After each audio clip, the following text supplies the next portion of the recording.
E aí, gente, como é que vocês estão? Eu espero que esteja tudo bem. Estamos aqui de volta com o segundo episódio da nossa Histórias do Amazonas, tentando trazer textos e autores que trazem na sua prosa, na sua ficção, na sua poesia, algo da nossa região. E como foi anunciado antes, hoje é dia de fazer a resenha de Terra Úmida, livro da Miriam Scott, que você está vendo aqui, né, na estampa do vídeo. E essa obra é fascinante em vários aspectos, mas eu quero começar apresentando para vocês a autora, esta jovem senhora aqui, a Miriam Scott, aqui na Quarta Orelha. Esse livro aqui é publicado, a edição de 2021, comprei durante a pandemia, e na orelha do livro vem dizendo que ela é uma manauara, nascida em 1981, já uma senhora com seus filhos, formada em Direito, exerceu, pelo que eu entendi aqui, a advocacia exerceu até o nascimento do seu filho. Depois disso, os cuidados de mãe e outros interesses trouxeram aí a verve literária que ela acabou cultivando, e diz aqui que ela agora se dedica à escrita totalmente.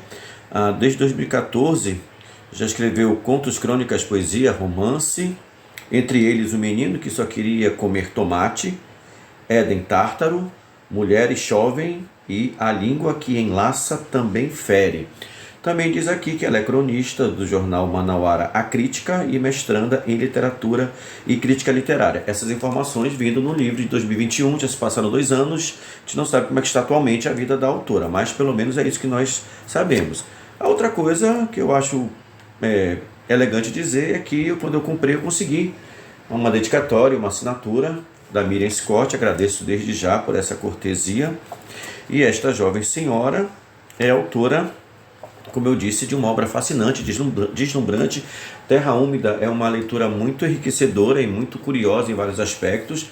A primeira curiosidade é que ela não divide o livro em capítulos, é uma história que é dividida, eu vou chamar assim, em partes. A primeira parte chama-se 1958, mais ou menos uma introdução ao corpo da história, porque o corpo da história, nessa segunda parte que você está vendo maior aqui, ó, toda essa segunda parte é o corpo da história baseado nos diários escritos que dão aí a sequência, o enredo da história no seu prosseguimento. E depois do diário a gente tem Abner, que é um desfecho aqui, uma finalização da história. Mas para você entender, ela é uma história que no sentido básico, ela segue uma cronologia, mas no corpo da história ela consegue manter e quebrar a cronologia. Isso é muito interessante, né? Porque ela faz primeiro é uma rememoração, é uma memória do Abner, esse que é citado aqui na terceira parte. Ele está lembrando um lance muito marcante do passado dele, que foi a morte da mãe. E ele faz essa primeira parte, a rememoração praticamente dos últimos dias da mãe. Ele estava em viagem, ele era marinheiro, estava viajando pelo Rio Negro, e quando chega, recebe a notícia da morte da mãe, recebe a notícia de que a mãe está muito mal, e consegue chegar para cuidar da mãe nos seus últimos dias. Depois chega o pai e o irmão mais novo, eles são mascates dos mares, são regatões. E aí eles conseguem, os três reunidos, assistir a Simi nos seus últimos momentos. Eu acho que os três, agora fiquei na dúvida se os dois, quando chegam, ela já está morta ou não. Mas enfim, é nesses últimos dias que eles conseguem assistir a despedida da mãe. E depois, na arrumação das coisas, né, eles resolvem arrumar as coisas da mãe para doações, enfim, alguma coisa desse sentido. E os irmãos encontram os diários que a mãe deixou escrito. E aí esse gancho, né, da descoberta dos diários está endereçado, eles estão enrolados ali e amarrados, os vários cadernos, e um bilhete endereçado aos 2 filhos, o Abner e o Isaac, que são os filhos da mulher que escreve o diário. E aí você tem toda essa segunda parte, a parte maior, você está vendo aqui que ela marca em anos, que são os anos em que a autora vai escrevendo o seu diário, que é a Simi. E aí nós temos então basicamente agora o enredo em desenvolvimento da protagonista da história. Portanto, nós estamos, e você tem que lembrar isso para sentir toda a emoção e a verossimilhança da história, né? Você não está só lendo um romance em forma de diário, mas você está lendo o diário que os filhos dessa mulher descobriram Então, nós somos os olhos do Abner e do Isaac lendo o diário da mãe, recém-falecida. E aí a história que começa no ano de 1912, quando o ano que a mãe morre, agosto de 1912, a história retrocede para 1887. Porque aqui é quando a Simi vai começar a contar, vai começar a escrever o diário, porque ela está passando por muitas mudanças e o diário talvez ajude a entender as coisas que ela está passando. É quando ela tem 17 anos e ela estava cheia de sonhos. E aí você tem uma outra característica muito legal da obra, que a obra se passa em dois ambientes, né? Você descobre que o início da história é na África, em Tanger, no Marrocos. A família é uma família marroquina que vem para a Amazônia. Uma parte da família vai para Belém, outra parte vem para Manaus. A Simi com o esposo e os 2 filhos vêm para Manaus. E aí você tem esses 2 espaços da história, o primeiro espaço na África, em Tanger, e posteriormente, devido aos problemas de perseguição ao judaísmo na África, eles migrando para a Amazônia, até porque a Amazônia estava sendo vista como a nova terra prometida, a terra da riqueza, da borracha. Então eles chegam aqui no início do século XX.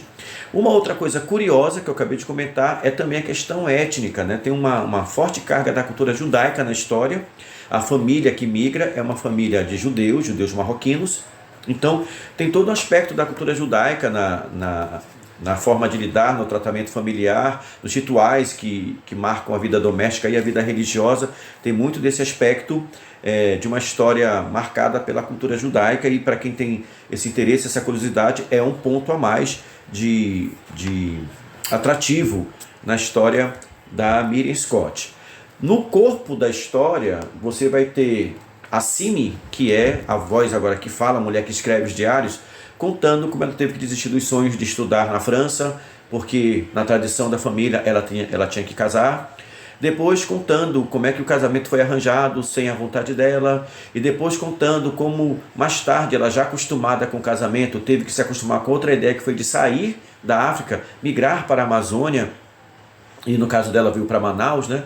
E aí como ela tem todo o desconforto, não o desconforto, falta de conforto, mas sim no seu ser, no seu íntimo, de nunca se sentir alguém ligada a essa terra em que ela vem. Ao contrário do esposo e dos filhos, que logo se conectaram à terra. E ela tem mais um desgosto, né, porque eles vieram para Manaus, porque o tio dela já estava aqui, trabalhava aqui no setor jurídico, cartório, e o marido veio com a promessa de ajudá-lo. Mas logo que ele começou a navegar os rios da Amazônia, ele se encanta com essa vida de mercador, né, de regatão. Ele tem um conhecido da comunidade judaica aqui em Manaus que chama para trabalhar com ele nessa atividade, e ela tem mais um desalento de ver o marido desfazer a promessa que fez de trabalhar com o tio para ir trabalhar de comerciante nos rios. E ela vê que a terra, né, essa terra tomou a família dela. O filho mais velho, que é o Abner, que conta a história no início e no final, ele se tornou marinheiro. O esposo dela, Judá, junto com Isaac, se tornam regatões, e essas atividades exigem uma distância muito grande do lar, da família, da casa, por dias, semanas, até meses. Então ela se sente uma mulher muitas vezes abandonada em uma série de razões, e isso faz com que o drama delas se torne mais angustiante, e a partir disso algumas decisões, algumas ações que ela vai tomando, que eu não vou falar porque você tem que ler o livro, vão tornando a vida dela extremamente complexa, desgastante. É interessante como é que a autora conseguiu trazer nessa forma de ler diários, muitas vezes a linguagem truncada. Tem momentos que ela abre a página, mas não escreve nada. Tem momentos que ela escreve, mas interrompe, como se ela estivesse retomando o raciocínio, depois desiste de falar aquilo. Então você fica nessa apreensão, e lembrar mais uma vez, né, que você não é apenas um leitor distante que está lendo um diário para entender uma história. Você é Abner, você é Isaac, você é os filhos de Simi que estão naquele momento lendo o diário. Então você tem que introjetar como leitor essa figura de você estar vendo algo que a sua mãe escreveu, e coisas que você nem imaginaria que ela falaria de si, do mundo, da vida, das impressões nessa nova terra que ela está. Então é uma experiência muito curiosa de alteridade, é uma experiência marcante também de percepção da realidade feminina nas suas complexidades as mais variadas. É um talvez o ponto mais chocante é a questão de ela lidar com os filhos, tanto os filhos que nasceram como os filhos que não nasceram, e aí é um outro aspecto, de novo, que você precisa ler a obra para entender e para se impactar com toda essa realidade, e como a obra vai carregando até o final, né? Até os últimos momentos que ela escreve o diário, as últimas escritas são de 1911, e no ano seguinte é o ano que ela acaba falecendo já da doença que a acometeu. E na parte posterior tem ali o desfecho dessa história, o depois, né, da morte da mãe, meses e anos que se passam, e tem ali também uma situação interessante, curiosa e até constrangedora, envolvendo uma promessa que o Abner fez à mãe. A mãe, no leito de morte, pede que ele case com a Rívica. Então tem uma moça chamada Rívica, que a expectativa era que ela casasse com o Abner, e aí acontece algo que eu vou deixar você ler também para você descobrir, mas enfim, a obra é muito marcada, né, por essas nuances e essas mudanças no roteiro muito curiosas. Mais uma vez, a divisão em partes deixa a obra muito diferente. Não sei se você consegue ver daí, mas a parte principal do diário, houve a preocupação de fazer uma encadernação diferente, como se uma fossem páginas mais desgastadas, ó. Você consegue perceber que a parte lisa, com essa parte do escrito um pouco mais, uma estampa de desgaste, para dar a ideia de que você está lendo um texto antigo, um diário escrito desde 1887.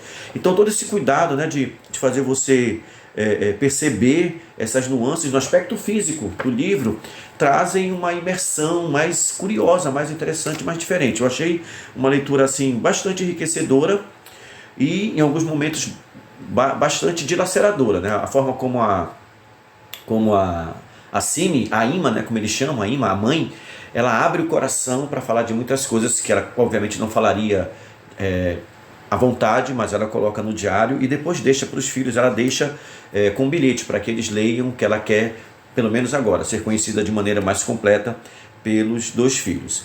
Então essa obra é muito curiosa.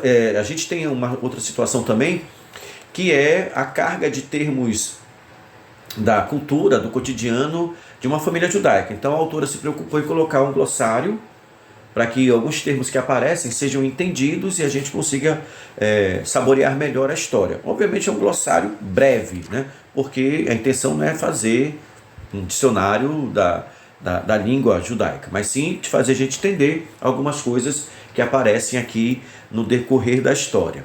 Por último, duas coisas. A primeira é que eu falei que a principal personagem que escreve o diário é a Cime, e não sei até que ponto essa inspiração ela acontece, né?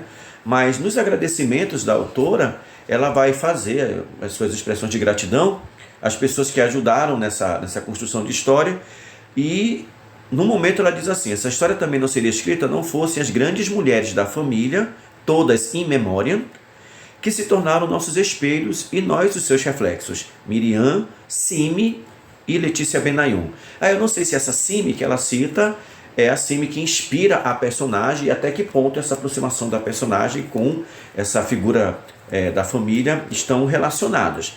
E por fim, queridos, o nome Terra Úmida, né? Por que a obra leva esse nome? O romance, nas suas 260 páginas praticamente, trazem, pelo menos no meu entendimento, uma ideia de uma mulher insatisfeita por nunca ter conseguido a experiência de vida que ela considerava ideal, mantendo a sua raiz, a sua terra, a sua identidade, o seu desejo de ser uma mulher emancipada, uma mulher que estudaria na França, casaria quando quisesse, né? Tudo isso é interrompido, e depois a sua migração com a família para Manaus, gerando uma outra realidade. A Terra Úmida, quando eu vi o título, me remeteu uma ideia de terra fértil. Isso pode estar no sentido do título, né? De você refazer a sua história em outro local, né? Então outro local receber a sua família, os seus, e ali você construir uma outra identidade, ou não construir outra, né? Mas ampliar a sua noção de identidade com outras experiências culturais e geográficas, enfim. Então pode ser essa terra úmida que gera novos frutos, mas quando eu penso na CIMI, me vem muito a ideia da terra úmida como simplesmente a terra que foi molhada, que não é necessariamente uma terra fértil, mas sim uma terra que está orvalhada, né, que está molhada pela chuva, enfim, está úmida. Isso não quer dizer uma terra fértil. E aí eu lembro que tanto pelas questões da vida da CIMI, como ela vive, o que ela sofre, e ela vai contar isso nos seus diários, como também o fato de ela ser, eu vou colocar assim, tá? Uma mãe infrutífera, não que ela não tenha dado frutos, filhos, mas você vai ter que ler o diário para entender o que eu estou falando, né? Talvez essa umidade da terra, né, seja a umidade, como uma metáfora, a terra úmida de lágrimas, a terra úmida da tristeza, dos desalentos, das vicissitudes da vida. É claro que uma ideia não descaracteriza a outra, né? Bem pode ser a terra úmida, a terra fértil, como pode ser também essa ideia da terra que foi molhada, e aí eu estou fazendo essa metáfora das lágrimas, da tristeza, dos dissabores, dos desencantos que a CIMI sofre na vida. Para ser justo com a autora, né, eu falei para vocês que ela conseguiu uma dedicatória dela, e na dedicatória ela diz assim: Charles, que esta terra úmida te seja fértil. Então eu posso supor que há alguma coisa de fertilidade como a primeira ideia, mas talvez apenas também a metáfora, né? Mas enfim, é a sua leitura que vai talvez trazer até um outro pensamento a respeito do título. Então não sei se você já leu, gente, deixa aí o seu comentário, né? Ou se você se interessou pela leitura. Não sei lhe dizer como é que está a venda dos livros. Na época eu comprei e ela estava vendendo. Eu consegui um contato, assim, tem uma nota pessoal curiosa, né? Ela tem uma irmã, a Miriam Scott, tem uma irmã chamada Rebeca. E a Rebeca foi minha aluna há muito tempo, né? Lá nos anos 90, a Rebeca foi minha aluna. E aí eu consegui esse livro, acho que foi pelo contato da Rebeca que eu cheguei à irmã, a Miriam, e à época ela estava fazendo a própria vendagem dos livros e eu consegui. Mas não sei, espero que tenha causado interesse, que você agora se encante também, se interesse em fazer essa leitura de Terra Úmida, né? A gente já comentou no outro vídeo, Lendas e Delírios, acredite se quiser, e agora a gente está comentando Terra Úmida. Faço muito voto de que você leia, porque realmente é uma obra que vai lhe encantar. Os diários, de novo, né, tem essa leitura bem realista, de uma mulher, às vezes, sofrida e sem saber o que dizer. Às vezes tem um tom poético, 2 ou 3 vezes você sente que está lendo uma poesia, ela ali derramando o seu coração, fazendo uma poesia de momento, das coisas da vida. Então é uma leitura muito saborosa, muito curiosa, muito, até, eu diria assim, né, a gente tem que fazer com muita empatia, né, porque você vai entrar em meandros das percepções femininas da vida e um feminismo, né, um feminino cultural judaico baseado em expectativas da pessoa, do indivíduo e as tradições da família. Então é uma complexidade, né, nas relações muito, muito intensa. Então fica aí a sugestão de Terra Úmida para o seu interesse, se você quiser. E como nós já falamos, a próxima, só para apresentar os próximos vídeos, o próximo vai ser, já tinha apresentado esse, né? Sempre estou apresentando os 2 seguintes, então a Juricaba é o próximo. E depois de a Juricaba, sim senhores, vamos conversar um pouquinho, uma resenha, eu espero que uma resenha decente eu consiga fazer, de Alameda, da Astrid Cabral, né? Um livro de contos reputado assim como a melhor obra da Astrid Cabral e uma referência desde Semana de Arte Moderna, de Clube da Madrugada aqui no Amazonas. Então a gente vai fazer breve, eu espero, também a resenha desse livro. Por enquanto é isso, eu espero que você tenha gostado. Mais uma vez, coloque aí na sua lista de interesse a leitura de Terra Úmida, da Miriam Scott. E eu espero que esse vídeo tenha incentivado você a ter mais apreço, mais interesse por pessoas que estão escrevendo coisas muito legais, estão construindo aí várias histórias do Amazonas. A gente se vê no próximo vídeo. Muito obrigado e até lá.